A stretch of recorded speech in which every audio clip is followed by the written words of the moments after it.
7:35, avanza la mañana para este martes 13 de diciembre. Gracias por acompañarnos, bienvenidos a BLM Noticias. Hay que seguir al ritmo informativo de este día porque todavía nos queda un largo camino por recorrer, con varios temas importantes que debemos poner sobre la mesa, como siempre. Y a las 7:36 vamos entonces a los títulos nuevamente, la información de Guatemala y el mundo. Repaso informativo para ustedes. Los titulares a esta hora de la mañana nos dicen lo siguiente, y es que de acuerdo a la información se debe preservar la Corte de Constitucionalidad rechazando el amparo que pretendía frenar el proceso ante juicio contra el diputado oficialista Edgar Ovalle. En otras noticias también le queremos comentar que no se puede presentar informe. Tribunal Supremo Electoral exige a BCN Nación que aclare la situación. Que fue que un grupo de aficionados de comunicaciones ingresaron al estadio subrepticiamente violando los reglamentos. Bueno, directivos de Deportivo Antigua rechazan actos vandálicos realizados por aficionados que dejaron varios heridos y pérdidas en el patrimonio de Antigua Guatemala. De servicios y hospitales del Ministerio de Salud no va a sufrir ningún desabastecimiento de oxígeno. Vamos a continuar con esa provisión por parte del actual proveedor porque existe un amparo que lo... Autoridades del Ministerio de Salud garantizan suministro de oxígeno para los centros hospitalarios públicos del país, lo decía la ministra. Miles de personas acudieron a visitar la iglesia santuario para rendir homenaje a la Virgen de Guadalupe.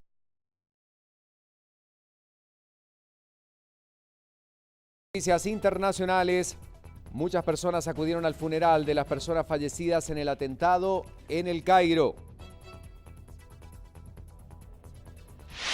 La Organización de las Naciones Unidas recibió juramento de su próximo secretario general y listo para que asuma ya las funciones respectivas.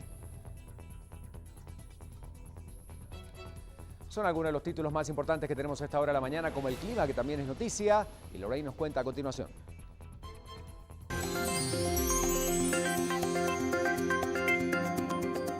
Mañana 38 minutos y sí, ya para finalizar entonces la información del clima y lo que nos espera el resto de la jornada en cada uno de los departamentos de nuestro país.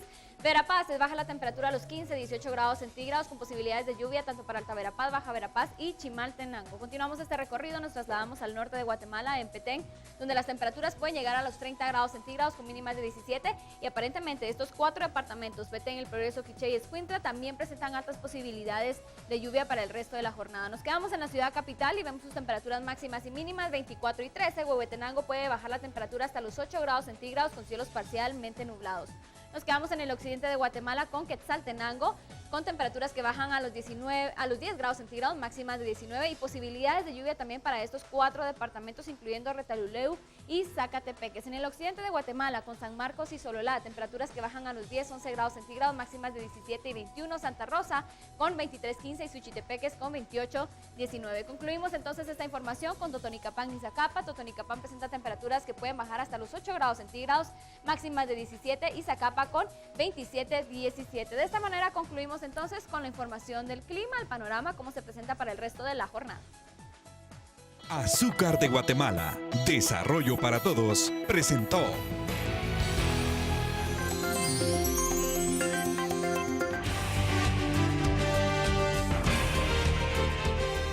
Bueno, antes de pasar al análisis con un reconocimiento a nivel iberoamericano, fue galardonada la exposición del Museo Guatemalteco denominado ¿Por qué estamos como estamos?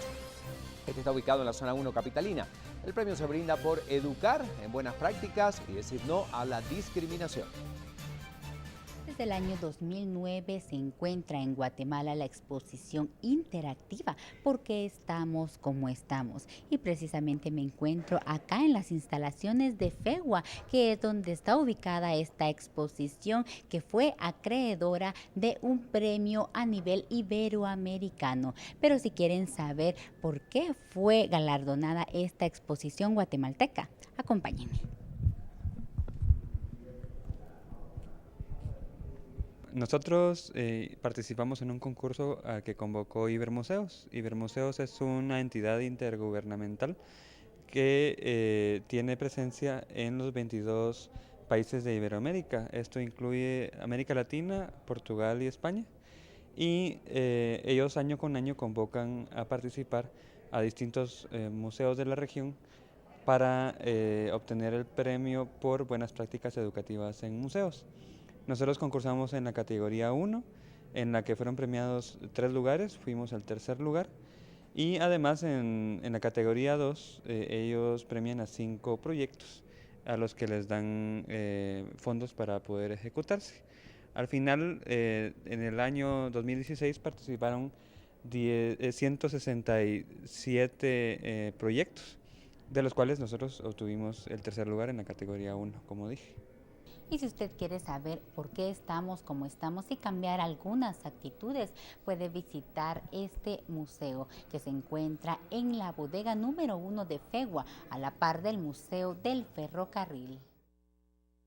Y desde el pasado fin de semana miles de personas han acudido a visitar las distintas iglesias y bueno, recordar a la Virgen Morena, la Virgen de Guadalupe, sobre todo la que está ubicada en la zona 1 y de esta manera poder venerar la imagen. En el lugar se ubicaron comerciantes quienes ofrecieron a los visitantes, como siempre, comidas, fotografías, recuerdos de la visita al templo. Varios padres de familia llevaron a sus niños vestidos con trajes regionales con el fin de, bueno, recordar las apariciones de la Virgen Morena, de la Virgen del Tepeyac, la Virgen de Guadalupe. 7:42, información de última hora con más noticias para poder compartir con ustedes, y es que la lluvia de este día sigue causando accidentes. De acuerdo al reporte, un choque entre vehículos, un autobús extraurbano que colisionó con separadores en el descenso de Villalobos y la caída de un semáforo en la zona 1 por otro incidente. Sin embargo, uno de los más fuertes es el que está reportando el Cuerpo de Bomberos Municipales, que está trabajando en las labores de rescate de un vehículo que se embarrancó en la bajada de Villalobos, en la zona 12 de Villanueva. Ya le vamos a ampliar esta información. 7:43, vamos con otros temas, con otras noticias. Para el análisis de esta mañana, coyuntura 2016. Así es, Ricardo, nosotros tenemos que hablar, ya cerrando este 2016, de los desaciertos, de los aciertos, de lo que se hizo en este 2016 para nuestra Guatemala, cómo hemos avanzado en ciertas materias. Y bueno, precisamente tenemos aquí a los expertos con nosotros entonces. Omar Barrios, experto legal. Omar, muy buenos días y gracias por estar con nosotros. Hola, buenos días. Gracias por estar aquí, Omar. Y Renzo Rosal, analista político, ya también amigo de la casa. Gracias por estar aquí, Renzo. Es un gusto. Buenos días. Buenos días a ambos. Bueno, importante entonces, estamos haciendo este análisis y cerrando el 2016. Renzo, quiero empezar contigo realmente hablando de un panorama en general. ¿Cómo entonces el primer año cierra el primer año de Jimmy Morales ahora en el 2016? Bueno, creo que en materia de la gestión de gobierno diría que es una gestión bastante opaca. El presidente y el vicepresidente de la República bastante venidos a menos, que en una agenda muy suplementaria, muy fuera de lugar respecto a los grandes problemas de los guatemaltecos. Y creo que lo que podríamos ver como, si no éxitos, pasos importantes que se han dado en el gobierno en materia de, particularmente de política exterior o de seguridad ciudadana, tienen que ver más con liderazgos de los feudos o de los ministros que están a cargo, más que la direccionalidad obviamente del presidente. Creo que se confirma en concreto, 2016 es un año en donde vemos un presidente deslucido, que no ha podido gobernar, lo cual de alguna forma era de esperarse, tomando en cuenta que él es producto, digamos, de una coyuntura muy volátil y que no se esperaba de él mayor cosa, pero que creo que nos ha quedado a deber. ¿Crees tú, Omar, que agarró rumbo el país, agarra rumbo de cierta forma el proyecto de gobierno que fue muy criticado al principio y las primeras encuestas que veíamos del 2016, donde se criticaba precisamente esa falta de claridad, de rumbo del presidente Jimmy Morales? ¿Agarra de cierta manera cierto rumbo? Considero que no. O sea, Guatemala es muy particular, es un estado que funciona con o sin gobierno. O sea, yo siempre he considerado que pongamos al mejor presidente o a un presidente con limitaciones como el que tenemos, Guatemala siempre va a funcionar. Es un país que funciona en base al trabajo, a las creencias de las personas, al sistema de corrupción que se ha enquistado. Definitivamente aquí lo que sí podríamos decirle como hilo de esperanza es que se pasaron un año, no como los otros gobiernos, adaptándose, sino que aprendiendo a tratar de hacer. con buenas perspectivas, podríamos decir, tal vez por la temporada navideña que se nos vienen las buenas horas, que podríamos tener un mejor año. Pero es un gobierno de este año desorientado, sin una línea directa, con un mando irregular, mal influenciado, personal poco capacitado, que es la muestra de que, como bien decía Renzo, o sea, la coyuntura que se dio el año pasado, aún con todo y eso, creo que estamos mejor que podríamos haber sido con otros posibles candidatos a presidente. En materia de justicia, te lo pregunto porque yo siento que este año ha sido muy importante en cuanto a la justicia, al trabajo del Ministerio Público. Vemos en todos estos casos los operativos que tienen que ver con casos de corrupción. La semana pasada estos casos también en contra de los mareros y las extorsiones. ¿Qué análisis haces precisamente de los avances? ¿Has visto si un avance en cuanto a la justicia en el Definitivamente hay un avance que yo le podría decir que es bien fácil, porque Guatemala tiene un atraso de justicia enorme, una serie de casos que se fueron acumulando. Si todos estos procesos se hubieran ventilado en el tiempo que les correspondió, si los extorsionistas hubieran sido perseguidos cuando empezaron, si la corrupción, hubiéramos visto un país con procesos cada año poco a poco. Pero tenemos un embudo de procesos, un embudo de casos que está saturando el sistema de justicia al que no estaba preparado, con un poco presupuesto. Pero efectivamente creo que podría decir de que entre legislativo, ejecutivo y judicial, el que está caminando es la administración de justicia, el judicial. Pero nos vamos a topar con un embudo. No es que la gente se emocione, pero si has visto, todos los casos grandes están en etapa paratoria, en procesamiento o en etapa intermedia. No hemos llegado a la verdadera etapa del proceso penal, que es la etapa del juicio oral o debate, donde sí se van a dictar las sentencias firmes. Tenemos estructuras de diseño procesal muy limitadas, tenemos errores estructurales en el diseño del sistema de justicia al llevar 40, 50, 60 sujetos dentro de un caso, que eso no nos va a hacer ver la justicia con prontitud. Pero definitivamente creo que estamos avanzando muy bien. El Ministerio Público, la Defensa Pública, todos están avanzando muy bien, con tropiezos, pero siempre bajo el control de la sociedad. Eso es bien importante. ¿Crees tú que la sociedad ha mantenido el control? ¿Crees tú que la sociedad mantuvo ese poder que vimos en el 2015 cuando salieron todos a manifestar a esa plaza? ¿Hemos mantenido ese poder la sociedad? Si vemos desde la perspectiva de las movilizaciones y la protesta que miramos el año pasado, evidentemente no. Este año 2016 ha decaído, ha decrecido muchísimo eso. Creo que lo que sí de alguna forma es positivo es que ahora hay un nivel, yo diría, de menos tolerancia, de menos normalización de aquellos fenómenos que hasta el año 2014, parte de 2015, lo mirábamos los guatemaltecos como totalmente aceptados. Me refiero a la corrupción, la impunidad, eran asuntos que lo sabíamos, pero que lo mirábamos como parte de nuestra existencia, de nuestra cotidianidad. Hoy los vemos, por lo menos, como un asunto disfuncional, digámosle, como asuntos que molestan, que son piedras en el zapato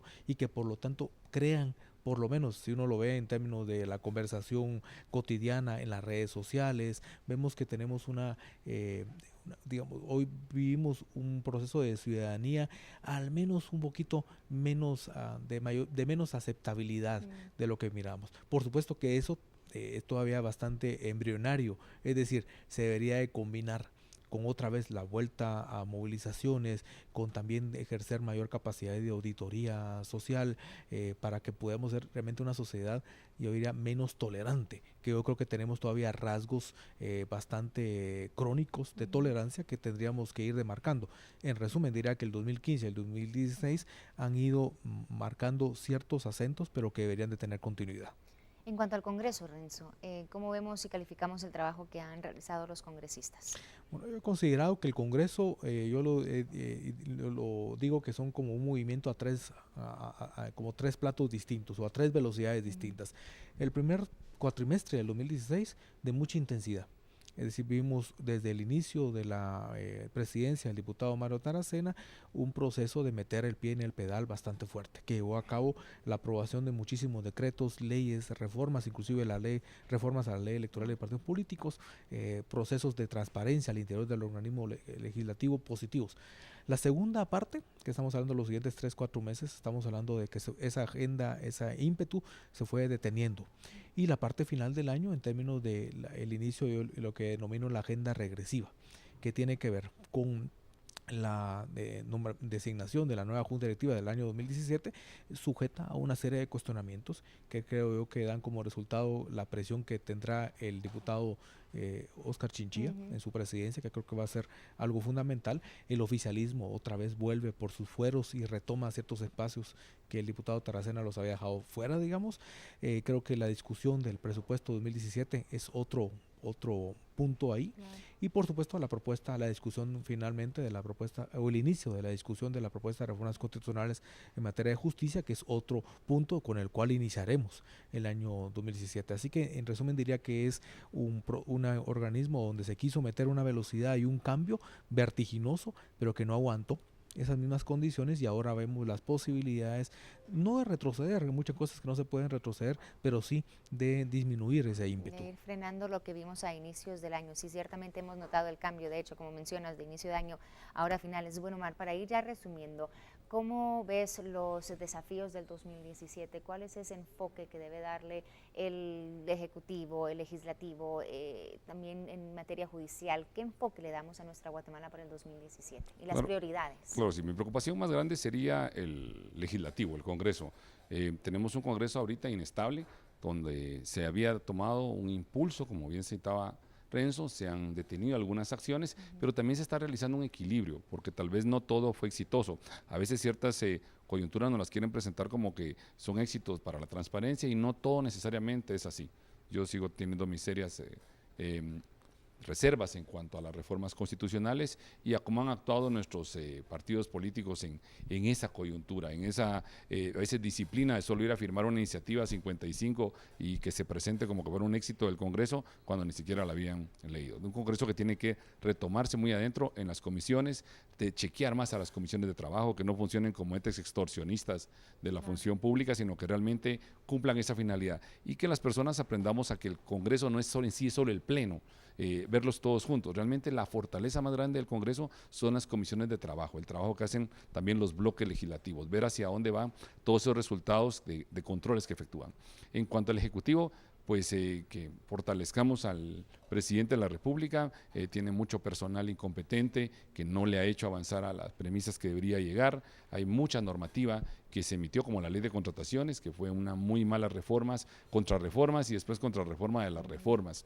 Entonces hay mucho también esa ausencia de valor del funcionario público, de arriesgarse, atreverse a hacer las cosas con fortaleza, con mayor seguridad. Entonces creo que por ahí hay que trabajar bastante. Y en el caso de la Corte Suprema de Justicia, el organismo judicial, estar muy al tanto con los cambios de las influencias políticas que tiene la Corte Suprema sobre todo lo que es la estructura, sujetarlos más al control legislativo. Las leyes tienen muchos controles que pueden servir a la población para exigirle a los funcionarios públicos ese cumplimiento debido. Y yo siempre lo digo, el acto de gobierno más importante de cada año, que es el presupuesto del Estado, es bien complejo realmente. Uno que lleva años estudiando esto, le cuesta analizarlo, cuesta analizar en dónde están todas las perspectivas, quiénes son los grupos de poder que tienen interés sobre esto, o sea, verificar más, estar también al tanto, insisto, de los grupos de poder, la iglesia, el ejército, el poder económico emergente, el tradicional, los medios de comunicación, reunir toda esa colectividad y poderla analizar en cada uno de los intereses de los tres organismos. Es bien complejo, pero hay que hacerlo. Tenemos que enterarnos, tenemos que empaparnos. Si no lo hacemos en este año, el 2018 y el 2019 va a ser de bajada en vez de ascenso. Este año viene siendo fundamental y hay que exigirle al presidente de la República, a los ministros, a cualquier funcionario, el cumplimiento de sus obligaciones. No hay que felicitarlos. Yo me molesto mucho cuando veo funcionarios recibiendo reconocimientos, porque no se le debe dar reconocimiento a alguien por las obligaciones que tiene con el pueblo, que cumplir, por las que tiene que cumplir, y que seamos más exigentes, que no bajemos la guardia. Tal vez ya no hay que dejar eso de las protestas en la plaza, sino pasar a otra incidencia, a otro tipo de participación. Eso es bien importante. Muchas gracias, Omar. Y bueno, Renzo, para ir ya concluyendo también, ¿cómo ves entonces? Omar dice 2017 va a ser clave para afrontar los años que vienen, el 2018, 2019, hasta, bueno, otra vez llegar al rumbo de las elecciones. ¿Cómo ves tú el 2017? ¿Es un parteaguas para Guatemala? Bueno, creo que sí, tendría que serlo. Sin lo que se esperaba que sucediera en el 2016, hay muchas cosas que quedan pendientes. el 2017 se ubica en esa perspectiva. Creo yo que puede ser también el año en donde podamos comenzar a ver, por lo menos en el primer semestre, la recomposición de ciertas fuerzas que yo le llamaría de resistencia. A aquellos que están viendo con muchísimo miedo, temor, muchas veces infundado, los avances de la agenda contra la impunidad, y pueden comenzar a fortalecerse ese tipo de mecanismos, que lo comenzamos a ver ahora a finales del 2016 y que podríamos iniciar el próximo año seguramente desde esa perspectiva. Creo que el Ejecutivo tiene que ser un Ejecutivo, el presidente en particular, con mayor conducción. Insisto, no estamos pidiendo un estadista que no lo es ni va a poder serlo, pero al menos que esté más presente en los grandes y vitales problemas de los guatemaltecos. Creo que la agenda en el Congreso es decisiva en términos de al menos no compresionar tanto y poder mantener, si no el ritmo, al menos la densidad de la agenda que se ha venido haciendo. Creo que es, en resumen, yo diría que el gran reto tiene que ver con el sistema de justicia.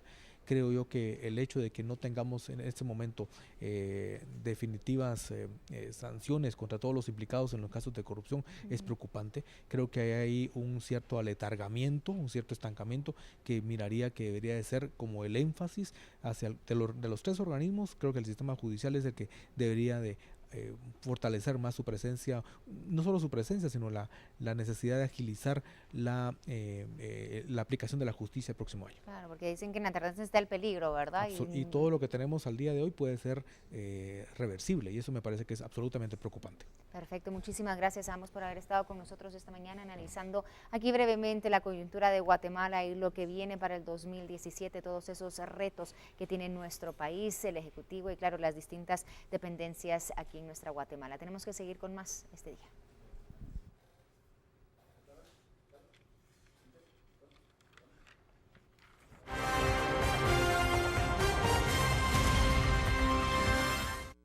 Continuamos con nuestro recorrido por el mundo y también las portadas. La última que repasamos es la de Honduras, la portada centroamericana que está en su pantalla y es El Heraldo, que tiene, información importante que repasar. Intervención en la UNA, pero académica, dicen, la polémica en el Consejo de Educación Superior que se va a focalizar, en los problemas académicos de la Universidad de Olancho. Esto juramentando un nuevo rector y que se queda desplazado Marlon Escoto de la rectoría. Él y Julieta Castellanos que mantienen un agrio duelo verbal. Allí también destacan hechos de violencia, 5 embolsados en 12 horas, allí en 2 cuerpos donde encontraron asesinos colocando un mensaje de la Mara 18. Destacan también la alerta a sus bases para poder velar con la inscripción del JOH. Y otras noticias que relacionan el deporte como el Balón de Oro que recibe Cristiano Ronaldo. Esta es la información de Centroamérica, precisamente de Honduras. Ahora vamos a culminar nuestro reporte internacional.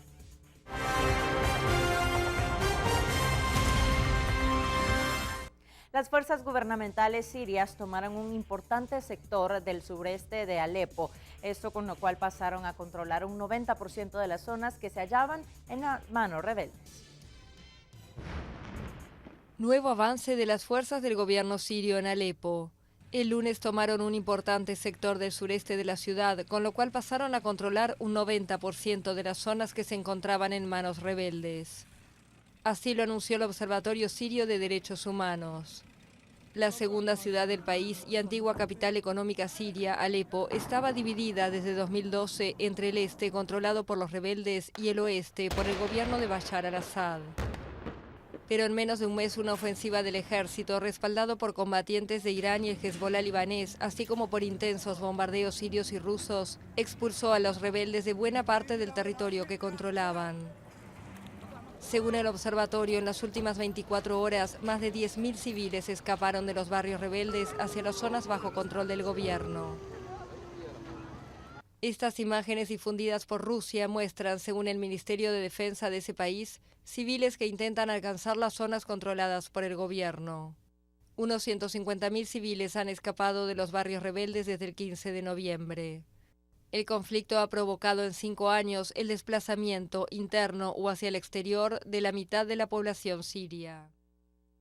En otros temas le comentamos que los soldados arrancan las amapolas, planta base del opio, para luego arrojarlas a 4 fogatas y limpiar una colina enclavada en una frondosa cadena montañosa del noreste de México.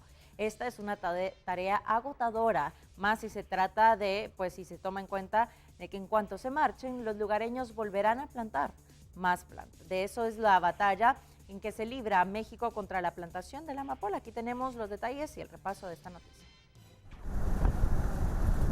Un largo camino para arribar a la frondosa cadena montañosa del noroeste de México. Luego hay que caminar durante horas hasta el corazón del Triángulo Dorado, región donde limitan 3 estados, y donde se cultiva marihuana y amapola, planta base del opio. El objetivo de los soldados es destruir los cultivos en estas colinas ocultas de la Sierra Madre Occidental. Esta unidad de 18 hombres ha destruido 39 campos que suman 15 hectáreas desde que instalaron su campamento hace 2 semanas y estiman que les quedan 20 días más para limpiar esta área remota. Un trabajo agotador, más si se tiene en cuenta que en cuanto se marchen, los lugareños volverán a plantar. Cada vez que nosotros destruimos, por ejemplo, ahorita están viendo este terreno, ahorita ya está, lo vamos a destruir la droga. Sin embargo, el personal cuando se retira de esta parte, los lugareños vienen y vuelven a sembrar. Y por lograr en 3 meses otra vez vuelven a tener su cosecha. Los campesinos extraen goma de opio de los bulbos de las amapolas para venderla a grupos criminales como el Cártel de Sinaloa, que la transforma en heroína. Ya es una subcultura, ya desde pequeños los han traído ya a los sembradíos. Ya ve que hay lugares donde a los niños y a las damas son las que traen para poder rayar. Para ellos, igual vale la pena.